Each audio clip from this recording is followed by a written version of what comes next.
All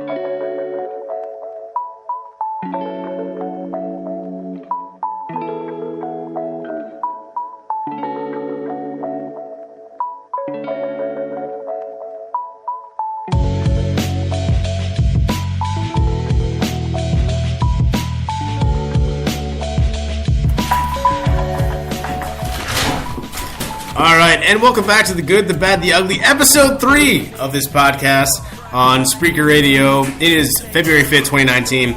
I'm your host, Sam Stern. We have 2 hosts today, which is really great.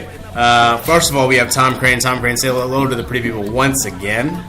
Hello, pretty people. And of course, for the first time ever, we have Phil Stats in the house. Phil, say hello to the pretty people. How's it going, pretty people? Good to talk to you. There we go. So we got a lot to talk about on this podcast today. So, of course, the Super Bowl, 13-3. New England wins their 6th Super Bowl, tied with the Steelers for the most all-time. Tom Brady, 6 Super Bowl championships, along with Bill Belichick. But is this the most boring Super Bowl ever? 13-3, a lot of punting in the game, a lot of defense. So, what do we make about that in what's supposed to be an offensive NFL today? Julian Edelman, a lot has been made about him this week. 3 Super Bowl championships, a Super Bowl MVP. 10 catches for 143 yards on the day. But is he really a Hall of Famer? We're going to debate about that. Who the Warriors have to compete with. We're now that football is over, we're going to turn our focus to basketball. The Golden State Warriors look pretty good right now. They're going to take on the Portland Trailblazers next Wednesday, so that should be pretty fun for those who are in Portland. And then, so who do they have to face there? And, of course, finally, Bryce Harper, Manny Machado. No one signed them yet, and we are 2 months away from the regular season. So let's see what's going on there. But, of course, let's start off with the topic of the day. So, of course, 13-3 the final. New England wins their 6th championship. New England is just a team that just, you can't count them out.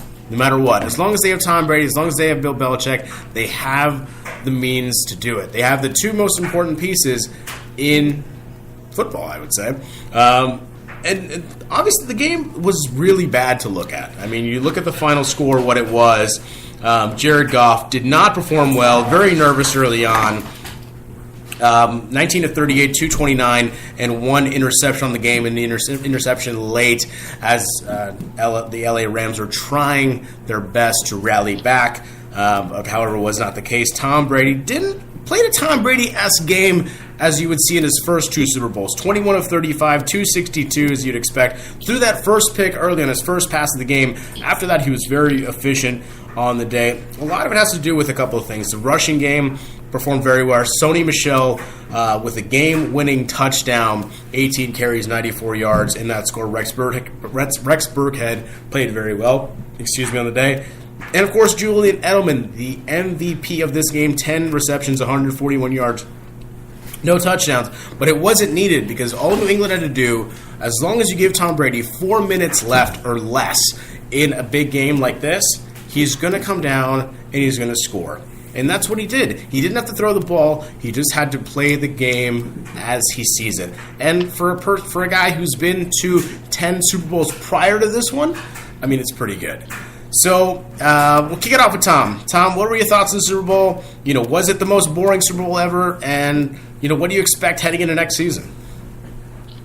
I don't think it was the worst Super Bowl. It was competitive, and the reasons why was just because Bill Belichick knows how to play the game, and Tom Brady knows how to compete in a game such as the Super Bowl.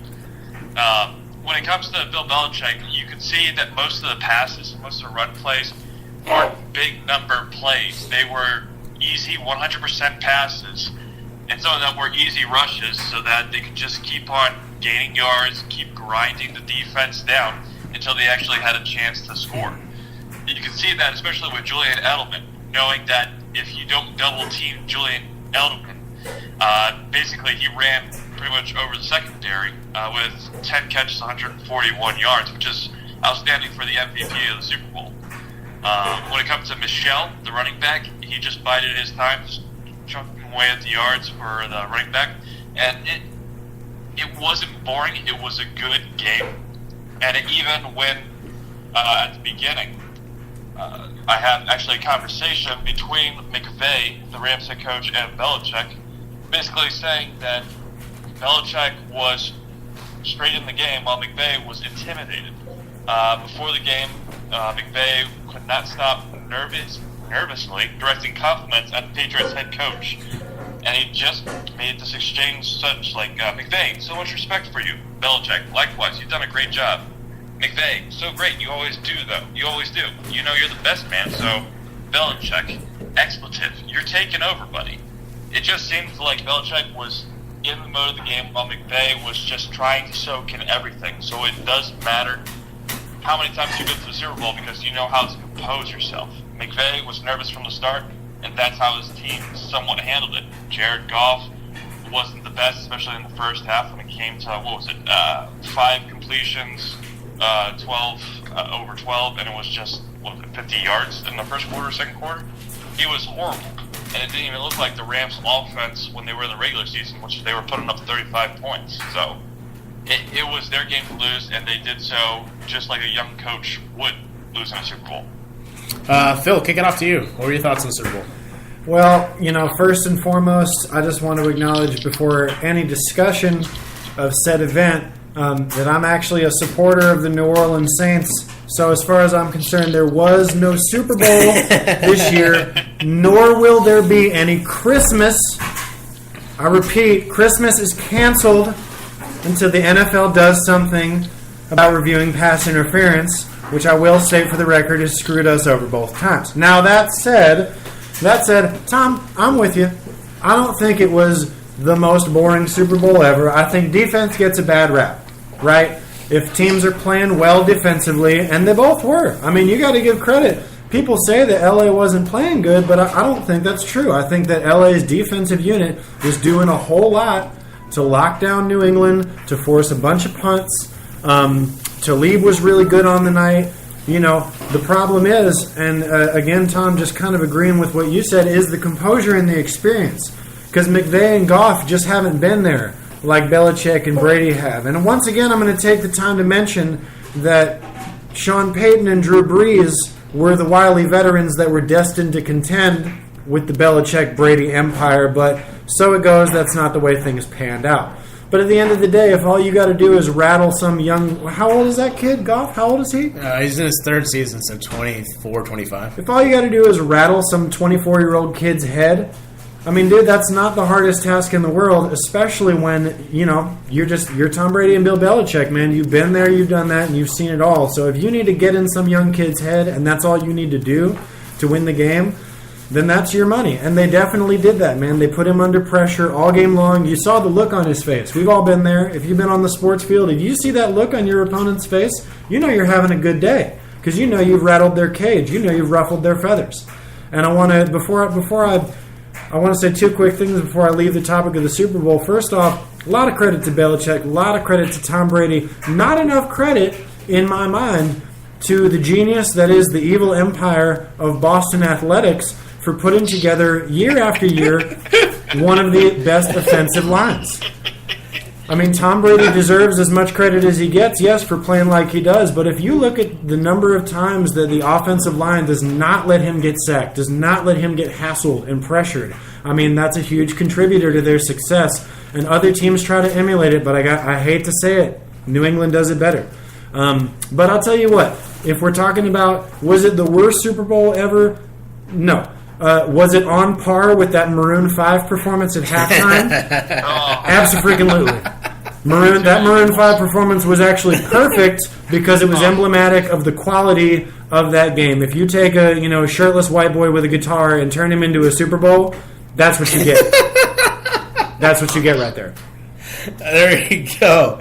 Phil Stats coming out firing. His first ever topic on The Good, Bad, the Ugly, episode 3 of the formerly known as the Spicy Sports Show with Sam Stern. It's pretty crazy. Like, I'm not going to lie. Like, the Maroon 5 performance was kind of funny just because all the memes came out about how his shirt looked like a pillowcase. And I was just like, man, that looks like a really good set to put in a house that you're going to buy for the first time. But of things that weren't working on the night, Todd Gurley. I mean, No. he got injured. He's hurt. He's nursing an injury, and you saw it. You could see it. Like, it was about 15 carries, 30 yards. It wasn't effective on the night. C.J. Anderson was not much more effective at all. Nope. Moving the ball with 7 carries, 22 yards. I mean, the running game wasn't there, and that's what LA has been able to rely on most of the season. Is that a balance of offense? Look, they're going to be able to run the ball, fine, and if that happens, then it opens the passing game for Goff. He's able to get that play-action game to Robert Woods, to Brandon Cooks. Yes, Cooper Kupp has been out for most of the year, and that's hurt him. But they should have been able to adapt by now. And I think one of the problems with Sean McVay is that he's too smart for his own good. I think he thinks he can outsmart everybody, but I think he realized, look, he's soaking up the moment. It's his first time there. Belichick has been there many times before. This is just another game for them. And it showed. New England was clearly the more dominant team. The LA Rams defense, I'll give them credit. They made Brady uncomfortable, which is hard to do, and that's the key to the game in any Super Bowl. That's what's led to some 3 of their losses in the Super Bowl. Is that they've had an defensive front that has been able to get pressure on the quarterback, and that's made the difference in the game. LA was able to do that. However, on the flip side, they need to convert, which Goff wasn't able to do. Moving on to the next topic here. There's been a lot of discussion the last couple of days, and I clearly don't know why. Maybe it's just coming out of New England. Maybe it's just the Barstool's Instagram account going nuts because they're out of New England and they're drunk and being idiots. But the fact that Julian Edelman is now in a debate as a Hall of Famer is the most asinine thing I've heard in the last couple of days. Because let me tell you where the stats are for Julian Edelman all time. He's 238th all time in receiving yards. Yeah. Above him is Jared Cook, a tight end. Yeah. For receiving yards all time. For Super Bowl, sure, he's a top 5 wide receiver. That's fine. Mm-hmm. He's been able to get the 3 Super Bowls mainly because he's been on this Patriots roster, and yes, he's made a difference. Mm-hmm. But he's not he's not an Hall of Fame quarterback or Hall of Fame wide receiver. He's done great. He's one of the most clutch wide receivers of all time. I'll put him number 2 behind Jerry Rice. I'll keep him there as the most clutch wide receiver in the postseason ever. But I can't put him at number 1. I just can't put him at number 1 because of the all-time stats. Hall of Fame means Hall of Fame career. It doesn't just mean the postseason. It means the regular season being dominant throughout a 19, 18, 17-game season. Mm-hmm. But for me, that's just not where I would put him. I would look. He could be in the New England Ring of Fame, Hall of Fame, whatever. He will never be a Hall of Famer. I'm going to throw it to Phil first. Phil, what are your thoughts on this? Yeah, I'm kind of with you, man. Listen, Julian Edelman's a great player, and take nothing away from him, but I do think at the end of the day, he's a beneficiary of the system that he operates within. You know what I mean? Like I said, it's the evil empire out of Boston. They put their ducks in a row. You know what I mean? They set up their chess pieces well. You've got an offensive line that's just damn near impossible to break through. You've got a generational talent quarterback in Tom Brady. And then past that, when you're looking at who he passes to and where the opportunities arise, you've got the wily coaching of Bill Belichick. Does he throw to Gronkowski every play? Certainly not. But dang, when he does, it's important, and Gronk makes the catch. And I think you can say that of most of the receivers on the Patriots team. And you can definitely say that of Edelman. You can say that of Amendola, or does Amendola play for them anymore? No, he plays for Miami. No. So you can say that of Cooks. You can say that of plenty of receivers who've been on that team. They're beneficiaries of that system. And I think you're right. I think to be inducted to the Hall of Fame, you have to be a guy who changes the makeup of a team, not the guy who reaps the benefits of the excellent system that you're a part of. Tom, I don't know. What you think about that? I actually completely and utterly agree with you on that, Phil. The evil empire that you say is Boston. They basically take low draft picks and they make them superheroes, but as a team, not just as a single entity. Julian Edelman, he was picked in the 7th round, pick number 232. Just like Brady. Brady was a low draft pick also, but you see that he is now a Hall of Famer. Is he the person that everybody should stand around? Possibly, but it's also his offensive line. As you